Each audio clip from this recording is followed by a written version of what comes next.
John. Where are you, John? Over here, mate.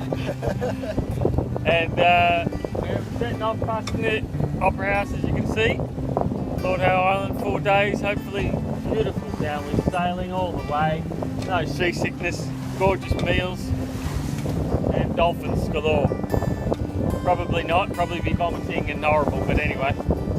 Stick Stringy is over here taking a photo or video of us.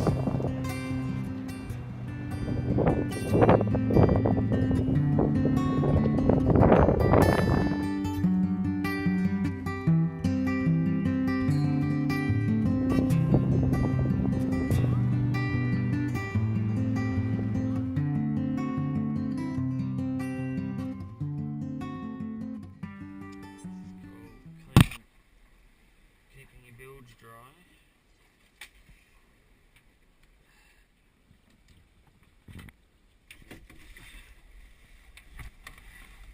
There's been leaking into the bilge. We've only been going for an hour, but we knew the leak was happening anyway. But it was just getting a bit more, so I tracked it down to this is the stern, this rudder post. Actually, I've tightened those clamps, and I think that's actually fixed it nearly. So we'll wait and see what happens with the bilge. So the full header and reef, 5.5 knots. You're close about 5'8" on average.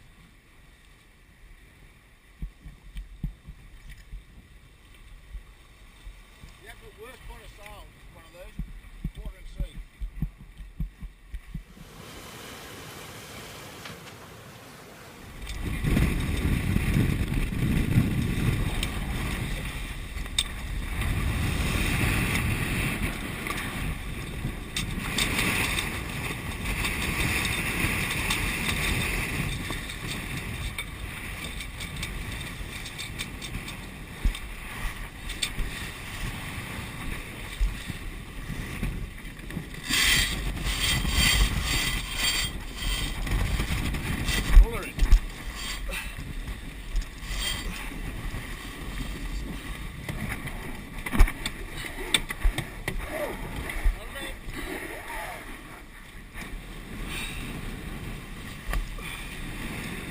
Fucking hell.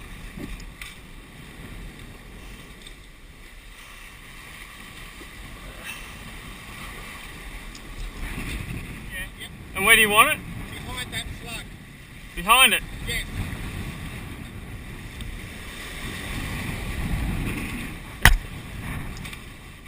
Okay. The kitchen's going to find itself.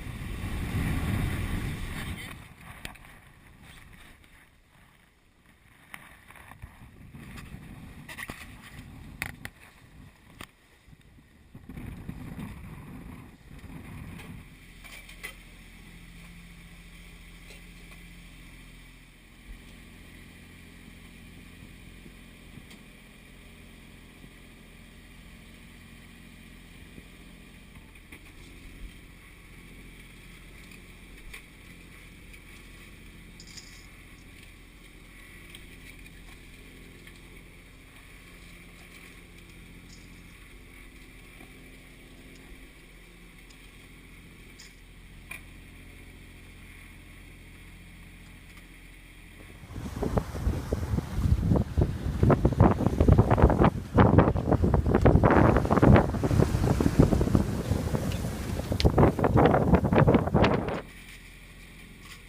First night, we had nice southerly winds to start us off, so it was cruising along for a while, but it wasn't long before we had to reef the main.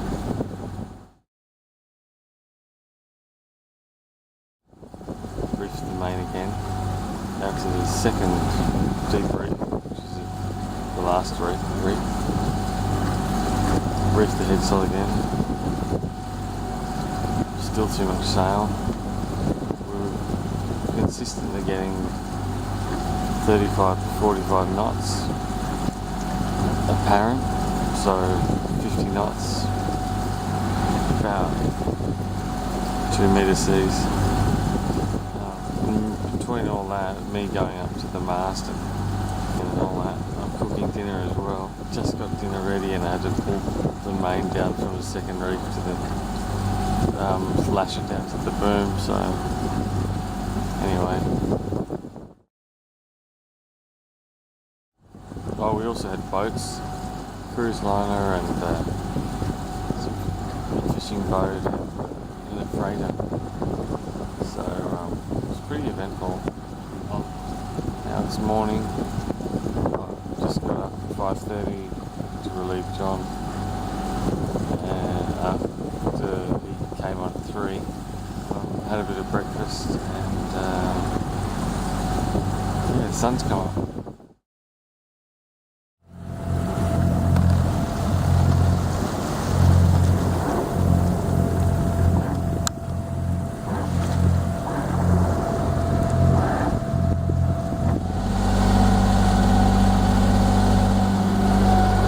Right next to me. We're just motor sailing.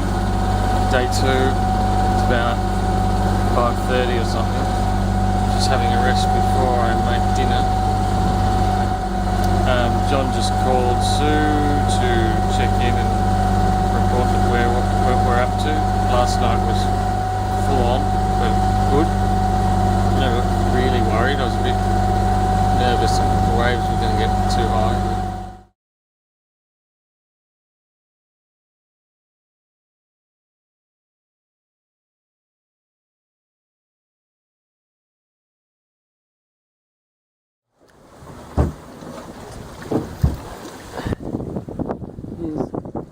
John, Struggling with the tiller.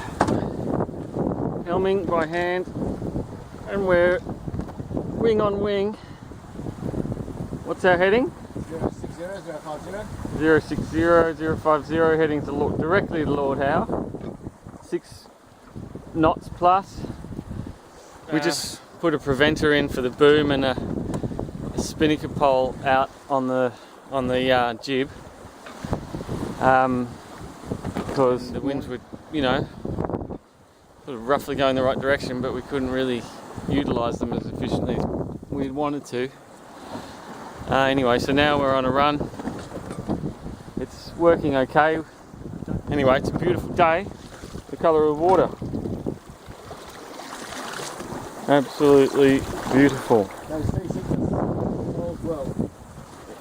Yes, no seasickness. John was feeling pretty rough yesterday. So last night was very wet. We had lightning storms to the southeast, quite heavy rain. Everything was wet.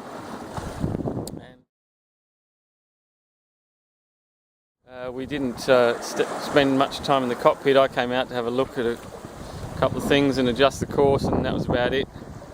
Go and lie back down. Every half an hour got up and had a look around. John got some good sleep, and as did I, so we're pretty refreshed today. And what do you reckon, John? We're about halfway there? Not quite. Not quite halfway. It feels like we're going forever. I'm going to give John a break. He's going to go and maintain the engine because it's been running. We were motoring for quite a while yesterday.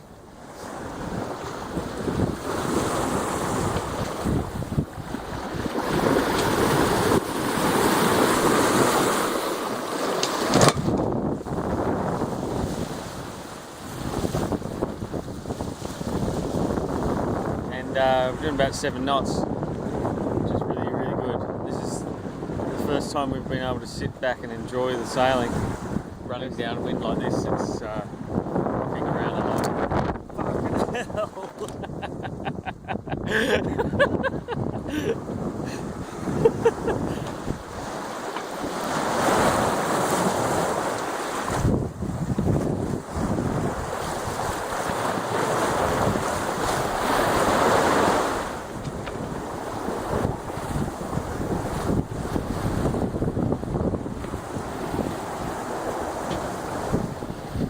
swells from the north are big.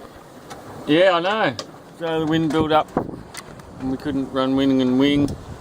So we put a couple of reefs. We were one reef in the main and the eddies down to about a half or less.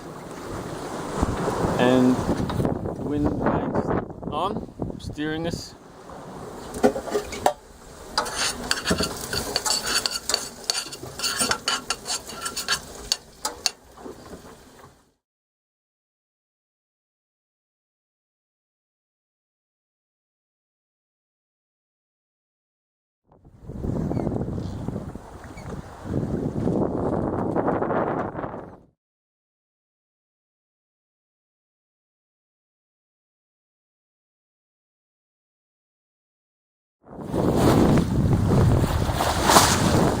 This is actually quite a nice morning, and we motor sailed when the wind dropped off overnight, so we could both get some sleep.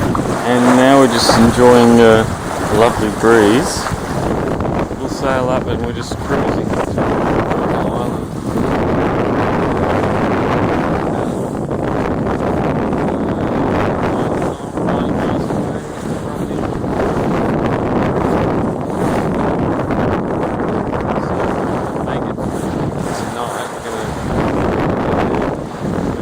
Close to the island.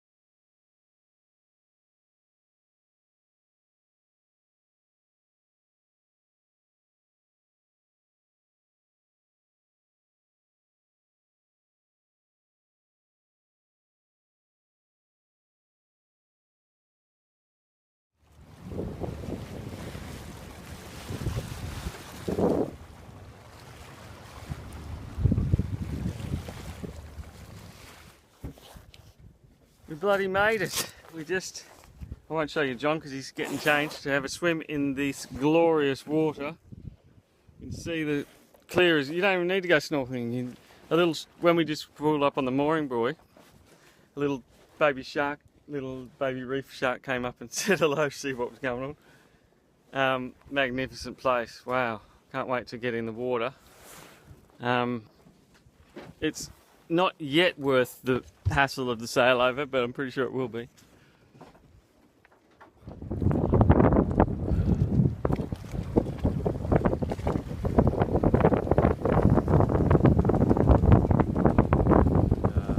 Today it's been very windy, but like so windy we couldn't really use the tender with the little it's probably offshore, probably after lunch going with our dinghy or with getting a lift in from somebody.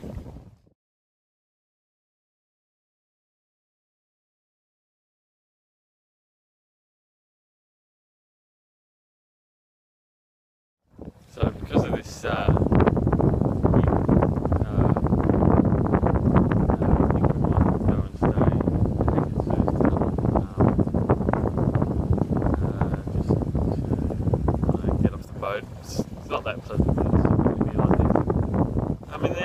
it's alright, it's not much roll, but it's just nice to get on the island and have some walks and stuff like that.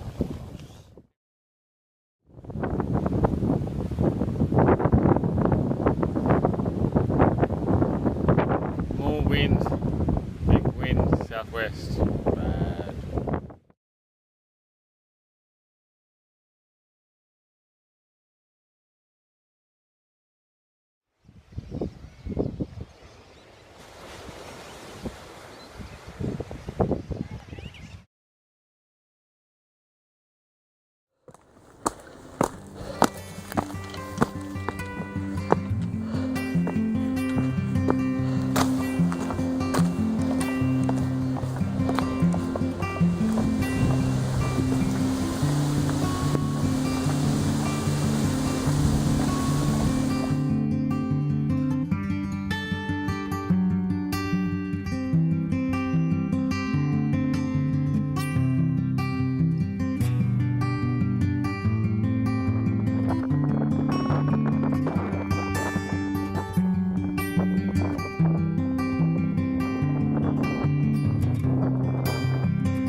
So I've been walking all the South Island for about 4 hours, and I've been using up all the room on my cards, just photographing, filming everything. It's just the most spectacular island. Amazing. If you had a proper camera, it'd be awesome. This is Ned's Beach down here where we're having a barbecue with the Yannies before everyone heads back really to Sydney tomorrow, the next day, probably the next day because of the wind. I haven't been up to there to the big one, but I'm going to save that bucket list item for another time. It's an amazing island.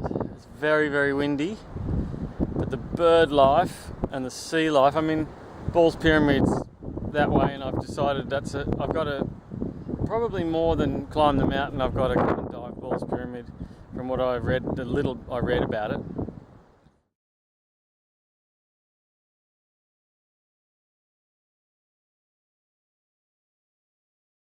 And I just wanted to get to know the island a bit. The vegetation, the bird life, the lagoon, it's just amazing. The marine life, the swimming with the fishes, and the snorkeling down there's just fantastic, really good shallow snorkeling. Anyway, I've just been on this walk on my own, just going, oh, look at that. It's just fantastic. Really, really quality, and just a crazy island. This massive thing sticking up out of very, very fucking deep. This huge volcanic plug, and just the life on here is just amazing. Amazing place. Really worth coming.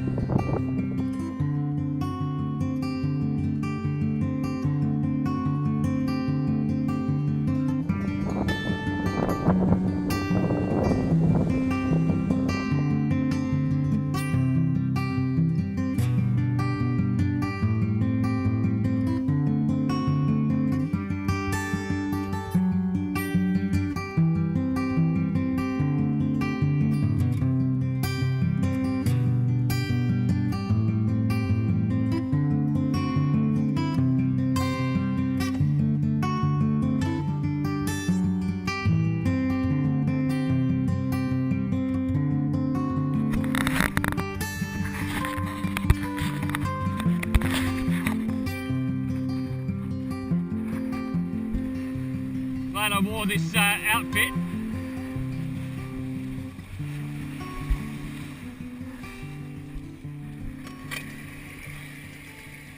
First go.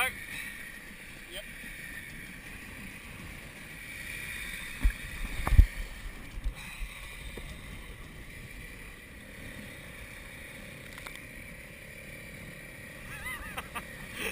What the fuck are we doing?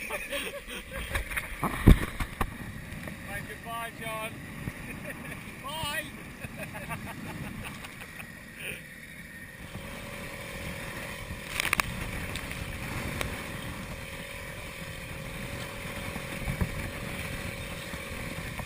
You have to grab the tow rail. Okay? Yeah.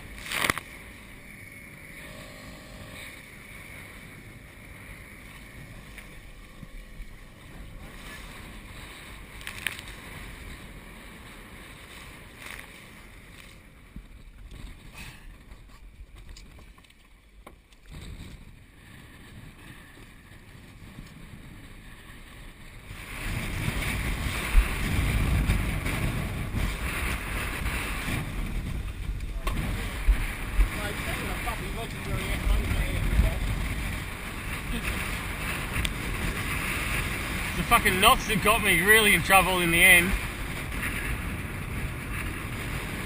I don't know how you got the load off if you don't take it apart.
rush.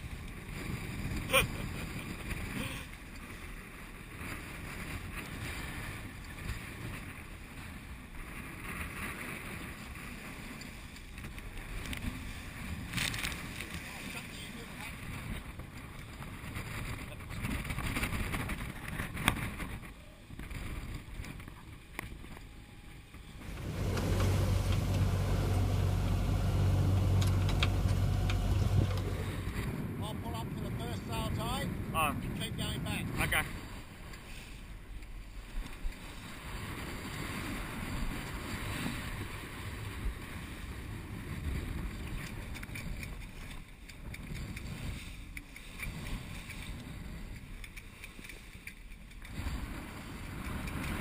Sort that shit out.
Fuck.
Fucking hell.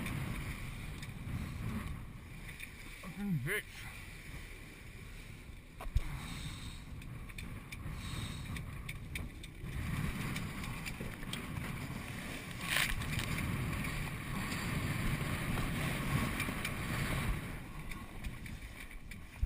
Jesus.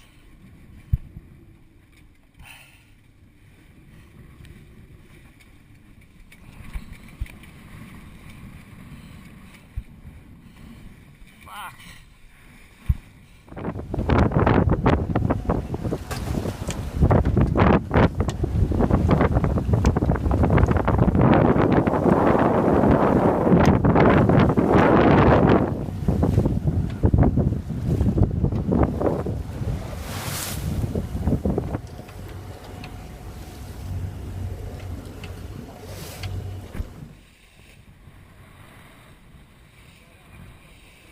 Yep.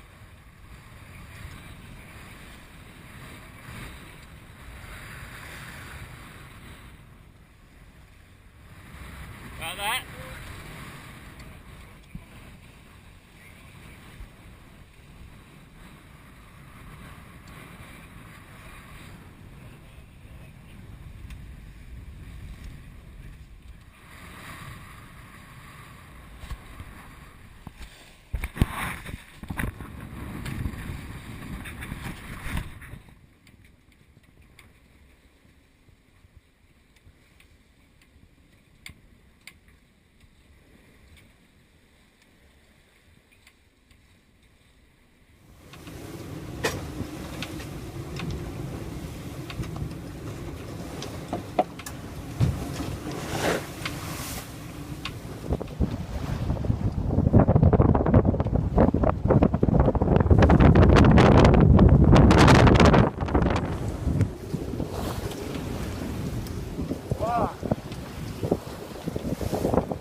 So after yesterday, which was horrendous, and last night wasn't very nice either, and Skipper John was a little green around the gills.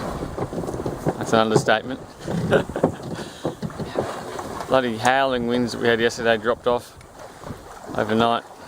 We had the motor, and now we've got a light breeze, and things are a lot calmer. The seas have dropped right off. Fairly pleasant.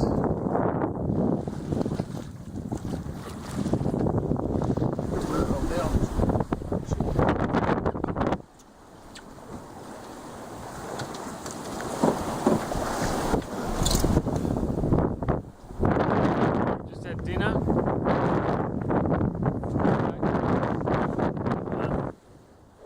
After the horrors of yesterday and the lull this morning, we're scooting along. 6 knots plus. And building, yeah, it's like 20-25 knots. Hopefully it'll stay there and not keep building. But seas are calm, flat. Well, not calm, but flat-ish. And hopefully we'll have these conditions as much as possible, but yeah, it might die off. Anyway, should be a good night. There's still a few seabirds around, and it's clear as a bell, so we'll probably get moon and stars.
$2.35.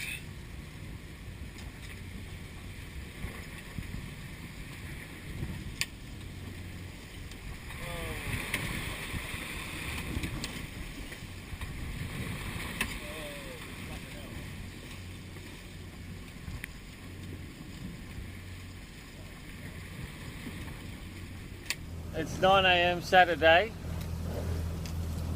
and I thought I'd just report on how shit last night was. It's bloody horrible. Worst time of the trip for me. We had actually started the night with a beautiful hour or two on deck listening to Xavier Rudd with my earphone, iPod, and the stars were out and the boat was screaming along. It was actually really nice. And then what the wind kept building and building. What were we up to? I can't remember. About 38 knots. Had to eventually go to a double reef about bloody 1 o'clock in the morning. Yeah. Which was an adventure. Which I wanted to avoid, but we couldn't. And you know, we had to reef the heady a couple of times, and we were steaming along like the seas were just just so confused and frenzied. There was you couldn't predict which way the boat was going to move. Like normally, okay, you get a sense of like, okay, this boat moves this way, it's going to move that way, even if there might be a little jump in the middle. But far out last night was just like the only place was lying down, but you had to do stuff, so you know, you just get smashed as you're trying to walk somewhere. You get picked up.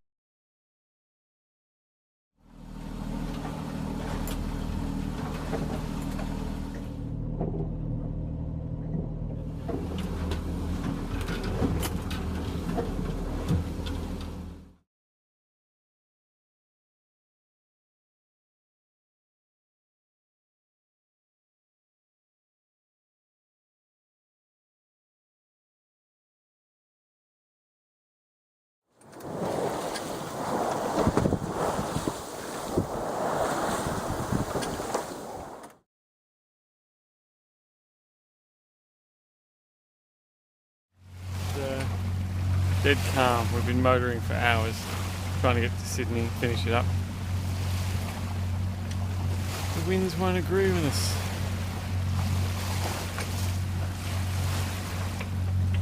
Still, it's nicer than 5 metre confused seas.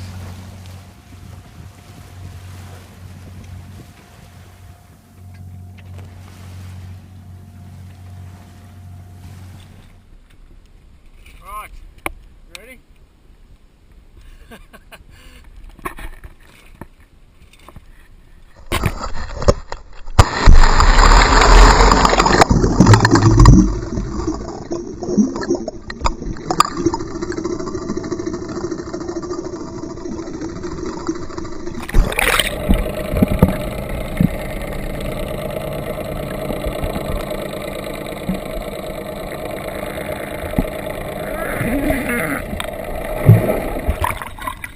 Beautiful.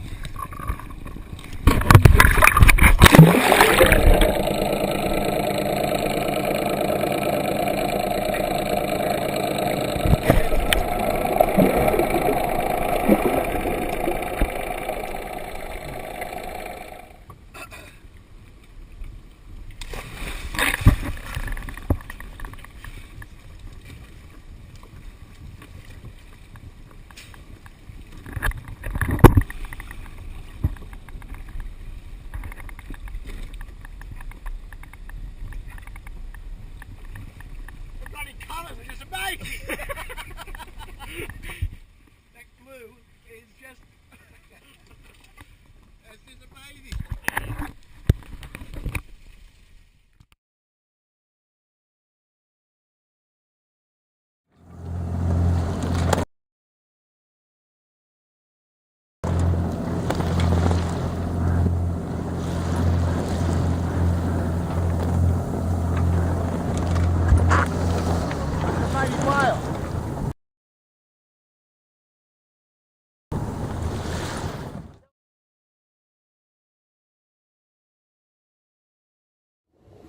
Righto, there's North Head, South Head, there's John, Roger.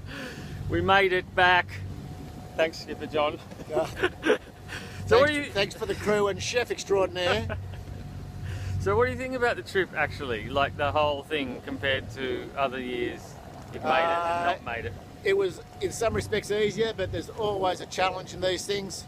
We had 48 knot winds on the first night. Then we had very rough seas and currents and winds leaving the island on the way out. It's always a challenge, but this one went very well indeed. Cool. Thanks for having me along, man. Thank you. Anyway, we're back. It's as you can see, I don't know if you can see, but sitting under there, it's just going dark soon, and we've got to get up the river to Drummoyne and try and get off this boat. Otherwise, we have to spend another bloody night on it. Anyway, we'll see how we go.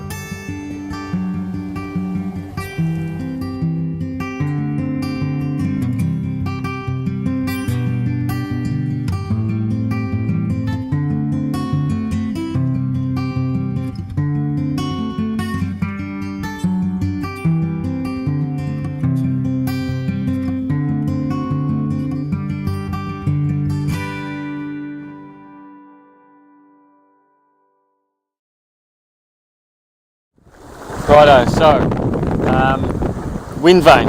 This is Morning Bird's wind vane, which John says previous owner named Carly, as in Carly Simon, You're So Vain. So that song stuck in my head for about 12 hours. To the point, how do wind vanes work? So what you do basically is you just set your sails for your direction that you want to go in. You set your sails so that you're fairly well balanced, you're heading the right direction, and you then grab the vane at the top of you, which is just a piece of plywood. We've just put on a larger one because the wind was a bit light. And this vane points into the wind and tips one side or the other. It's on a pendulum. There's a weight down the back there, and it tips to one side or the other depending on whether the wind changes relative to the boat. So either the boat changes direction or the wind changes direction.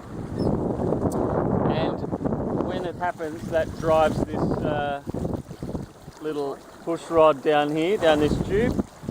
Push rod goes down the back and turns those gears, which basically is what you can maybe see down there is a blade in the water, and it doesn't push the blade side to side, it turns the blade, and because we're moving through the water, that pushes the blade from one side to the other. That doesn't steer the boat. What that does is it turns this arm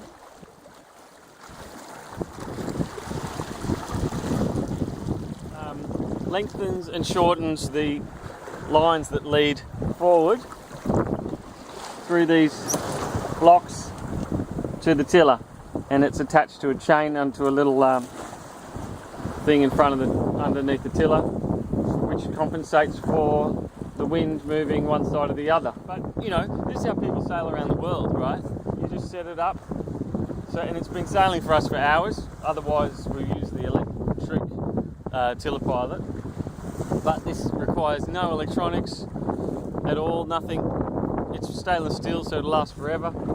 So you just have to replace your lines occasionally and your wind vanes, because they can get destroyed. Different sizes for different winds, and it's a bloody best invention since... Handy. When was it invented? 1960s they started. 60. So it's fairly recent, given... I mean, you could Joshua Slocum sail around the world and you just use your sails to steer your boat if you've got the right sort of boat and you're good enough, but this is slightly better than that. That's how it works.